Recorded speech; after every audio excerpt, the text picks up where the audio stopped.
Então vamos lá, pessoal. Capítulo 5. O título: O verdadeiro Deus da maçonaria. No marketing empresarial, há uma prática conhecida como isca.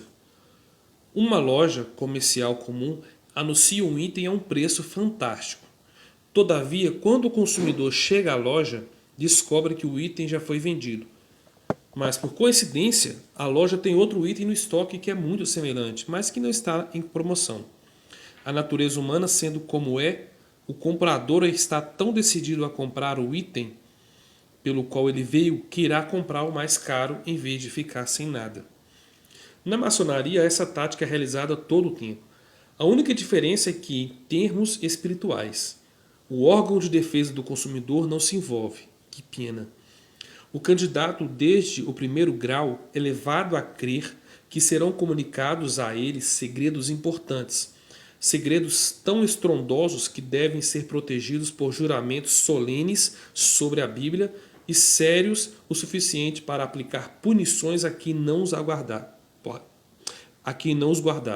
Após fazer o juramento, aprende um cumprimento secreto e uma palavra que é facilmente encontrada no Antigo Testamento: Boaz. Um conjunto similar de segredos é comunicado a ele no segundo grau. Ambos os graus custam dinheiro. E isso não é simbólico. Quando passei por eles, no meio da década de 70, custavam cerca de $50 cada um dos graus da loja azul. Isso significa que o maçom, no segundo grau, tem no mínimo $100 a menos. A expectativa do candidato vai crescendo. No segundo grau, ele aprende quais são as profissões liberais e que a letra G representa a palavra Deus com D minúsculo, God em inglês, e a geometria, ou pelo menos ele pensa que aprende tais coisas. As profissões liberais podem ser encontradas em qualquer enciclopédia e não se precisa ser um gênio para perceber que as palavras geometria e God começam com a letra G. Então tá, beleza. A letra G, então, quando a pessoa chega no segundo grau, ele descobre que a letra G, tão usada na maçonaria, representa a palavra God e a palavra geometria, certo? Então, como a gente vai ver, essas questões é o seguinte: como a maçonaria é cheia de símbolos, os símbolos eles têm um significado para os iniciantes, para as pessoas que vão entrando e subindo de graus. À medida que a pessoa sobe de grau, aquele significado, aquele símbolo passa a ter um outro significado que era oculto e que tem que ser oculto para os iniciantes. Então, essa é a jogada, igual o cara falou aqui no exemplo que ele deu. Você tem um anúncio de um produto numa loja, um comércio, a pessoa vai atrás daquele produto, na hora que ela chega naquele produto, na verdade o vendedor diz que aquele produto acabou, mas tem um outro produto mais caro que é passado para ela. Assim acontece na maçonaria.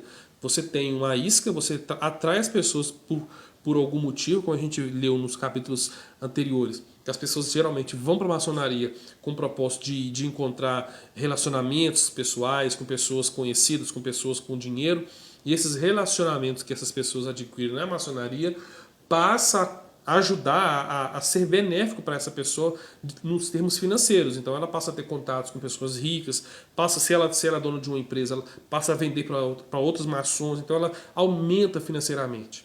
Essa é a isca da maçonaria. A pessoa vai atrás desse tipo de coisa na maçonaria, não vai por questões espirituais. Porque por questões espirituais você tem várias outras religiões. E não vai porque questão de caridade, como a maçonaria gosta de falar que é uma instituição que ajuda, né, que é uma instituição caridosa. A pessoa vai para a maçonaria com interesses estritamente materiais. E quando ela chega lá, ela é defrontada, né, ela é apresentada a símbolos maçônicos que, para os iniciantes, têm um significado, certo? Mas esses significados não são os significados reais. Então, por exemplo, a letra G, ali você tem a palavra geometria e God. Então, a letra G significa para os iniciantes essas duas coisas. Quando o candidato desembolsa outros $50 ou uma quantia similar e faz um trabalho mental árduo de memorização, incluindo o juramento de sangue do segundo grau, que se estende por 6 longos parágrafos, ele está pronto para o segredo máximo da maçonaria. Ou assim ele pensa. Aqui é onde entra a isca. Ele é conduzido através da agitada iniciação do terceiro grau, e após isso, lhe é dito que o grande segredo da maçonaria, o nome sagrado de Deus, que é guardado por horas de ritual e 3 juramentos arrepiantes, foi perdido para sempre. Ele acabou de descolar pelo menos $150 e investiu meses para aprender que a palavra do mestre se perdeu. No entanto, é dada a ele uma palavra substituta, Mahabone. Vou soletrar. M-A-H, H-A-H, Bone, B-O-N-E, que é sussurrado em seu ouvido enquanto abraça o mestre da loja nos 5 pontos da fraternidade. Então você vai imaginando aí como que é ali o ritual no terceiro grau da maçonaria. Subtítulo aqui, Aprendendo o Verdadeiro Nome de Deus. A maçonaria, a maioria dos maçons não sabe o que esperar no caminho dos segredos. Talvez a maior parte não fique de fato desapontada, visto que a maioria deles se juntou à loja pelas razões mais superficiais. Prosseguir e entrar no templo, onde estão todos os convites, ou por uma carreira profissional posterior. Então, ou seja, a pessoa entra para a maçonaria, como eu disse, com intenções estritamente materiais. Por isso que a maioria das pessoas que estão na maçonaria, elas não sabem nada da maçonaria, né? Elas estão ali só para poder ter contatos mesmo com pessoas importantes e ali você crescer materialmente e financeiramente. Quem sabe mesmo o que realmente é a maçonaria é aquele que está acima do 33º grau. Correto? Que nós vamos ver lá na frente no livro que existem muito mais graus a ser além do 33º, que eles falam que é o último grau. Contudo, se a pessoa frequenta as reuniões da Loja Azul por tempo suficiente, geralmente 2 semanas bastam, aprende que há graus mais elevados que o mestre maçom pode alcançar. Esses graus prosseguem em uma das 2 formas da maçonaria americana. Geralmente um dos irmãos maçons irá encorajá-la a se unir ao rito de York ou ao rito escocês. São 2 tipos de ritos, né? São 2 tipos de... Como é que eu posso falar? Tem uma palavra certa aqui. Você tem 2 tipos de maçonaria. 2 tipos de loja, tem um nome certo, eu esqueci. Você tem o rito escocês e o rito de York, correto?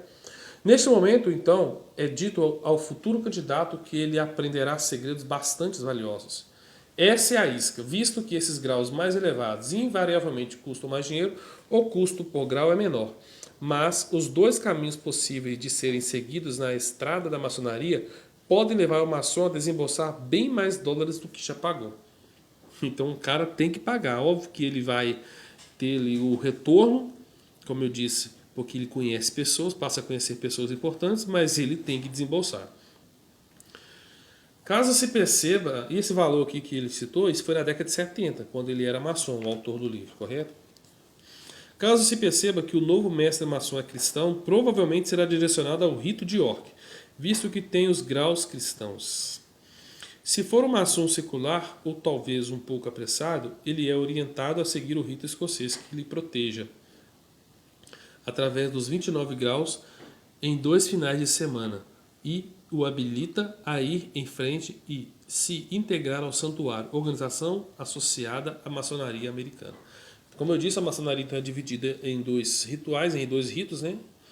Que é o rito de York e o rito escocês. A gente percebeu aqui que se uma pessoa que é cristã e ela for entrar para a maçonaria, ela é direcionada para o rito de York. Como diz o livro aqui, o rito de York tem graus cristãos, então é mais apropriado para pessoas cristãs. Isso na ideia maçônica. O santuário é ainda mais caro, mas é a parte divertida da maçonaria, segundo dizem. Permite-se aos homens se embebedarem e circularem com uns carrinhos divertidos em desfile, mas não na mesma ocasião, claro. Nesses 2 corpos superiores, o conteúdo dos segredos maçônicos começa a tomar um tom mais solene. Por exemplo, no rito de York, em especial, o candidato maçônico percebe que está passando a adquirir conhecimento de uma natureza profundamente mística. Ele aprenderá o verdadeiro nome de Deus. Esta é supostamente a palavra do mestre, que foi perdida para sempre, mas que é milagrosamente recuperada 4 graus e $200 mais à frente. Isso deveria ser excitante para quase todos, inclusive para o maçom que está dentro só por causa dos convites ou das influências. No grau do Real Arco, a peça fundamental do rito de York, o candidato é conduzido através de um drama no qual ele supostamente adentra a câmara sob as ruínas do templo do rei Salomão durante o tempo do retorno dos israelitas ao exílio babilônico. Dentro dessa câmara, ele e 2 companheiros descobrem a perdida Arca da Aliança. No topo da arca está uma placa dourada sobre a qual está gravado Grande Santa Palavra do Real Arco. Isto está escrito em um alfabeto com cifras arcanas que o candidato não consegue ler. É dito a ele que o nome de Deus em 3 línguas. É dito a ele que é o nome de Deus em 3 línguas. Sob o Real Arco, uma posição especial envolvendo 3 companheiros do Real Arco, essa palavra é comunicada com o nome inefável de Deus, perdido com a morte do grande mestre Irã Abif, no 3º grau, mas agora restaurada no grau do Arco Real, do Real Arco. O nome fornecido é Jabulon. Jabulon.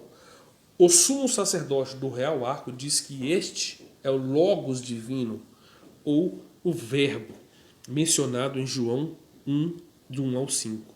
Esse nome estranho, supostamente é o nome verdadeiro da divindade da maçonaria, finalmente revelado. É tão sagrado que só pode ser revelado a presença de 3 maçons do Real Arco, ajoelhados sobre o Real Arco, formado pelas suas mãos que se alcançam mutuamente. Este é um assunto denso. Trindade maligna. O candidato do Real Arco é levado a crer que esse é o nome perdido de Deus que costumava ser pronunciado com grande solenidade pelo sumo sacerdote do templo dentro do Santo dos Santos, a parte sagrada do templo dos hebreus onde se cria que Deus habitava.